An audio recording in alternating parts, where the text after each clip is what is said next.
వి gold trusted gold buyers తాకట్టులో ఉన్న బంగారాన్ని విడిపించి ఈ రోజు ఉన్న మార్కెట్ ధరకే కొనబడును. మరిన్ని వివరాలకు సంప్రదించండి 7771077720. రాష్ట్రంలో కూటమి ప్రభుత్వం ఏర్పాటైన తర్వాత ఒకవైపు అభివృద్ధి, మరోవైపు సంక్షేమం శరవేగంగా జరుగుతున్నాయి అంటూ చెప్పుకోసిన పరిస్థితి కనిపిస్తుంది. ఇదే తరుణంలో మరోవైపు ప్రతిపక్షంలో ఉన్నటువంటి వైసీపీ నేతలంతా కూడా అసలు జరిగేది ఏమీ లేదు, చేసేది ఏమీ లేదు, అంతా శూన్యం అంటూ చెప్పుకోసిన పరిస్థితి కనిపిస్తుంది. అమలు చేసినటువంటి పథకాలన్నీ కూడా తూతు మంత్రంగానే అమలు చేస్తున్నారు, ఏది కూడా ఫుల్ ఫ్లెడ్జ్డ్గా అమలు చేయలేదు అంటూ కూడా మరొక చెప్పుకోసిన పరిస్థితి కనిపిస్తుంది. ఇదే క్రమంలోనే ఏదైతే ఇప్పుడు ప్రజెంట్ రాష్ట్ర వ్యాప్తంగా యూరియా కొరత కూడా ఎక్కువగా ఉన్నట్లయితే కనిపిస్తున్న పరిస్థితి కనిపిస్తుంది. దీనిపైన మరోవైపు రైతు పోరు కార్యక్రమాన్ని కూడా వైసీపీ శ్రేణులంతా కూడా ఈ నెల 9వ తేదీకి సిద్ధమవుతున్న పరిస్థితి కనిపిస్తుంది. ఇదే క్రమంలో మనతో పాటు మాట్లాడడానికి ఎమ్మెల్సీ సురేష్ బాబు గారు అయితే మనతో పాటు ఉన్నారు. ఆయనతో మాట్లాడేది దీనికి సంబంధించి మరిన్ని తెలుసుకునే ప్రయత్నం చేద్దాం. సార్ చెప్పండి సార్, ముఖ్యంగా చూసుకుంటే రాష్ట్ర వ్యాప్తంగా ఈరోజు యూరియా కొరత అయితే మాత్రం ఎక్కువ కనిపిస్తుందంటూ చెప్పుకొస్తున్న పరిస్థితి కనిపిస్తుంది. మరోవైపు అధికారులు అలాగే పాలకపక్షంలో ఉన్న నాయకులు కూడా యూరియా వస్తుంది, ఎవరు కూడా ఎక్కడ కూడా కొరత లేదంటూ చెప్పుకొస్తున్న పరిస్థితి అటువంటిది ఏదైనా కనిపిస్తుందా? ఈరోజు గతంలో జగన్మోహన్ రెడ్డి గారి గవర్నమెంట్లో రైతు భరోసా కేంద్రాలని ప్రతి గ్రామంలో కూడా ఉండేవి. అప్పుడు చాలా ఈజీగా రైతులు అక్కడికి వెళ్ళి తీసుకోవటం, ఎటువంటి కొరత కూడా ఉండేది కాదు.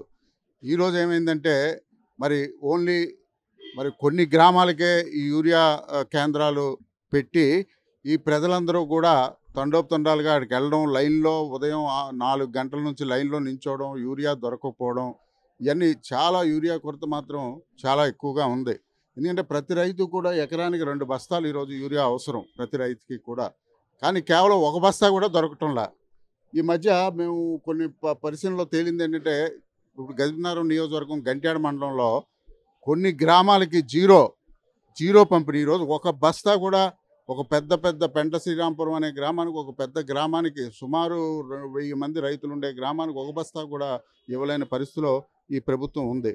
అలాగే మరి మొన్న చూస్తే ఈరోజు ఈరోజు 4 గంటల నుంచి లైన్లో ఉన్నారు.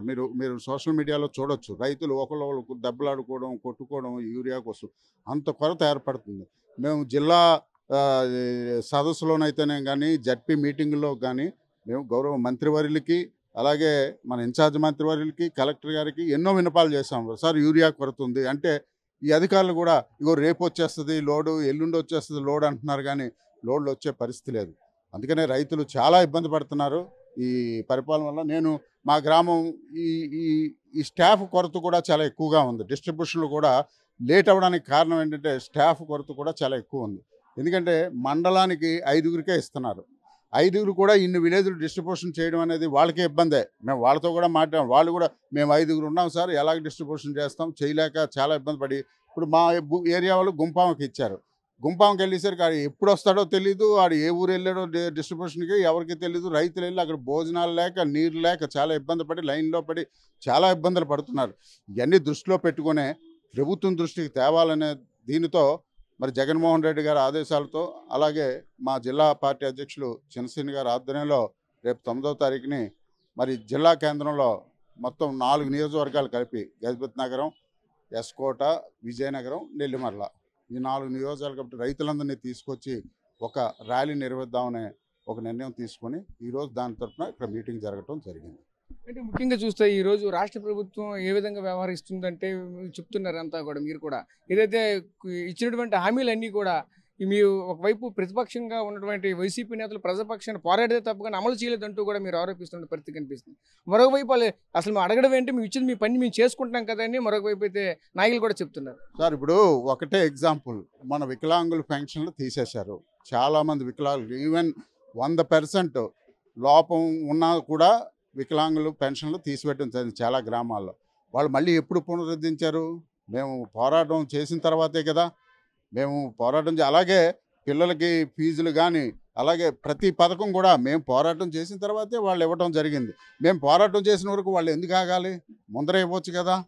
అంతే, దీనివల్ల ప్రజల్లో వ్యతిరేకత పెరుగుతుందనే అభద్రతా భావంతోనే ఈ పథకాలన్నీ మళ్ళీ పూర్తిగా కాదు, కొంతమందికే. ఇప్పుడు ఫర్ ఎగ్జాంపుల్ మా ఊరు ఉంది, మా ఊర్లో ప్రతి చదువుకున్న పిల్లలకి, ప్రతి కుటుంబానికి ఎంతమంది పిల్లలు ఉంటే అంతమంది పిల్లలకి వేస్తామన్నారు. కొన్ని కుటుంబాలకే వేశారు. కొన్ని కుటుంబాలకు ఇదివరకు ఇంటికి ఒక్కింటికి వచ్చేది అవన్నీ కూడా ఆపేశారు. మరి ఇటువలన లోపమే కదా. పథకాలు అనేది ఏదో కొంచెం చేస్తున్నారు తప్ప పూర్తిగా మా జగన్మోహన్ రెడ్డి చేసినటువంటి ప్రతి ఒక్కరికి అందుబాటులోకి వచ్చేటట్టు ఏ పథకాలు అందటం లేదనేది సత్యం. అది అంటే మీరు ఏదో అందట్లేదని చెప్తున్నారు, వాళ్ళు కూడా ఒకవైపు చెప్తున్నారు. అభివృద్ధి ఒకవైపు, ఒకవైపు సంక్షేమం, రెండు కళ్ళు లాంటివి. మేము రెండు సమతూకంగానే తీసుకొని వెళ్తున్నామంటూ కూడా చెప్పుకొస్తున్న పరిస్థితి ఆ విధంగా కనిపిస్తుంది గ్రౌండ్ లెవెల్లో. అలా లేదండి. అభివృద్ధి సంక్షేమం అనేది సంక్షేమం ఉండాలా. సంక్షేమం ఎలా ఉండాలి? అందరికీ అందాలి సంక్షేమం. కొంతమందికి అందితే కాదు కదా. పేదలు అనేవాళ్ళు అందరూ పేదలే. పేదలు ప్రతి ఒక్కరికి అందాలి సంక్షేమం అనేది. అప్పుడు అభివృద్ధి కూడా అది ఇది ఒకే లెవెల్లో ఉంటుంది. ఒక సంక్షేమం సగం చేసి అభివృద్ధి సగం చేసి మేము పూర్తిగా చేసామన్నది అది కరెక్ట్ కాదని నా ఉద్దేశం. అది అంటే గత ప్రభుత్వం ఏమీ చేయలేదు, చేసింది ఏమీ లేదు. ముఖ్యంగా మన విజయనగరం జిల్లాకి అయితే మాత్రం ఏది చేసింది లేదు. ఇప్పుడు నేను కొండపల్లి శ్రీనివాసరావు కూడా ఇప్పుడు చెప్పుకోవాల్సిన పరిస్థితి కనిపిస్తుంది. కొండపల్లి శ్రీనివాసరావు మంత్రిగా ఉన్నటువంటి ఆయన కూడా చెప్తున్నారు గత ప్రభుత్వం ఏమీ చేయలేదు. ప్రత్యేకించి మీ పక్ష నేత అయినటువంటి మీతో పాటు ఉన్నటువంటి మీ ముఖ్య నేత ఉన్నటువంటి బొత్స సత్యనారాయణ పైన కూడా వ్యాఖ్యలు చేస్తున్న పరిస్థితి కనిపిస్తుంది. దీన్ని ఎలా చూడాలి? అసలు ఇంతవరకు ఉన్నది ఏం లేదంటున్నారు. ఇప్పుడు బొత్స సత్యనారాయణ గారి మీద వ్యాఖ్యలు చేయడం అంటే అది అది అది అది నిజంగా ఒక నల్లేరు మీద ఇది మీద ఏంటంటే, ఎందుకంటే జగన్మోహన్ రెడ్డి గారు జిల్లాకి ఏమీ చేయలేదు అంటున్నారు. మేము చూపిస్తాం రమ్మనండి. ఎయిర్పోర్ట్ అవుతుంది. ఎయిర్పోర్ట్ జగన్మోహన్ రెడ్డి గారి టైంలోనే వచ్చింది కదా. ఆయన గజనగరంలో దగ్గరలో విజయనగరం ఎంట్రన్స్లో మెడికల్ కాలేజీ ఉంది. అది జగన్మోహన్ రెడ్డి గారు దీంతోనే వచ్చింది కదా. ఇంకా అభివృద్ధి లేదని ఆయన ఎలాగంటారు? అచేత కంటికే కనిపిస్తుంది అభివృద్ధి అంతా. అంటే వాళ్ళంతా ఒకటే చెప్తున్నారు. అంటే అవన్నీ కూడా 2018 అంటే 19 ఆ టైంలో 2014 టు 19లో ఉన్నప్పుడు ఆనాడు టీడీపీ ప్రభుత్వం పెట్టినవే ఈ రోజు ఎంత అమలు చేశారు తప్ప కానీ కొత్తగా చేసిందంటూ ఏమి లేదంటే నేను ఒకటే చెప్తున్నా. ఈ మెడికల్ కాలేజ్ అనేది జగన్మోహన్ రెడ్డి గారు వచ్చిన తర్వాత అనౌన్స్ చేసిన తర్వాత 2 సంవత్సరాల్లో పూర్తి చేయడం జరిగింది మెడికల్ కాలేజ్. అలాగే వారు ఎయిర్పోర్ట్ శరవేగంగా పనులు సాగుతున్నది కూడా జగన్మోహన్ రెడ్డి అధికారంలోకి వచ్చాకే. నేను ఒప్పుకుంటాను, గతంలో చంద్రబాబు నాయుడు గారు ఎయిర్పోర్ట్ ఇచ్చారు, కానీ ఏది నల్లేరు మీద అలా ఉంచారు తప్ప దాంట్లో ఒక కన్స్ట్రక్షన్ కానీ ఒక ఏటి కానీ ఏది జరగల. జగన్మోహన్ రెడ్డి గారు వచ్చిన తర్వాతే అది స్పీడ్ అందుకుంది ఎయిర్పోర్ట్ అనేది. అది నా ఉద్దేశం.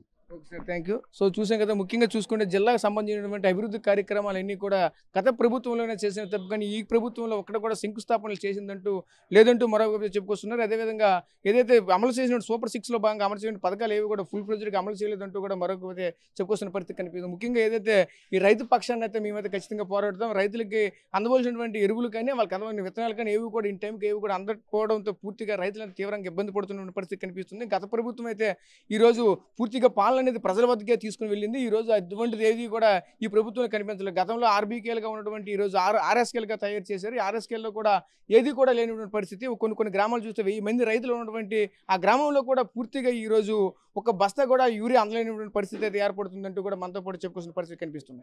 కెమెరా పర్సన్ నాయుడుతో రాజేష్, ఆర్టీవీ, విజయనగరం నుంచి. తెలుగులో న్యూస్ కి ఫాస్టెస్ట్ యాప్ ఇప్పుడు టోటల్లీ న్యూ అవతార్లో జస్ట్ 5 సెకండ్స్ లో కంప్లీట్ న్యూస్. సోషల్ మీడియాలో ట్రెండ్స్ కి one stop solution. Live TV app voice search option తో ఇప్పుడే డౌన్లోడ్ చేయండి లేదా అప్డేట్ అయిపోండి. యాప్ లింక్ డిస్క్రిప్షన్ లో ఉంది.